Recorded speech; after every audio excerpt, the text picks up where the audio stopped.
Hey Harvest Ridge, this is Pastor Jed, and I'm just coming back from an excellent visit. I was visiting with Evelyn. She's the director of Shawnee Community Services right down the road from us.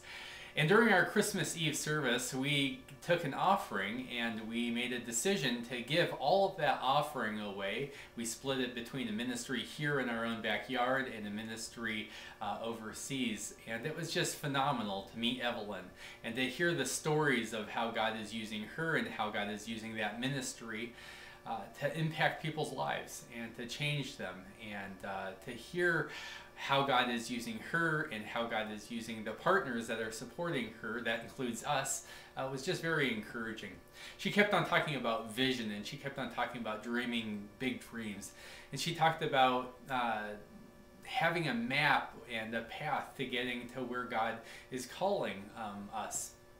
And I was especially encouraged because that's the conversation that we're having. You've heard that we're looking for opportunities to connect with people in our community, that we have this huge heart, and that we have opportunities, and we're asking questions about what God is calling us to do. And it's encouraging to hear that you're catching that dream, you're catching that vision, and that you're asking questions throughout the week. Where is God calling us to serve, and how can we jump in? And so we're praying that God would be clear with us, that God would lead us in this decision, and that God would be especially present as we look at connecting our heart with the needs in our community.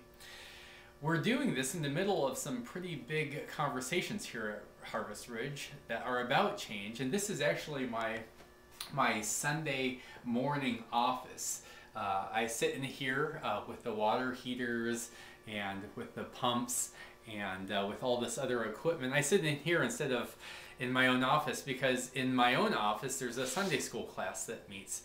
Every single room in this building is being used, and so I have the privilege of coming here and preaching to the water heaters in preparation to preach to you. Speaking of change, we want to invite you to the Epic Seminar, which is happening immediately after the service this Sunday. We're having a potluck dinner, and we're going to be celebrating good food and good conversation. And then Dave Benedict, he's our Associate Superintendent, he's going to be leading us in a conversation about what it means to change, what it means to make change that matters for the kingdom of God. We're well into this conversation, and so he's going to come and encourage us and continue to support us as we make these huge changes. And so please come. The seminar is going to last until 2:30 or 3 o'clock. Childcare will be provided. It's also going to be a time to hear about where we're going with the second service, and so bring your questions, bring your comments, and again, just thanks for the way that as a church we're leaning into these great conversations about changing for the sake of the kingdom of God. So I look forward to seeing you on Sunday. Blessings.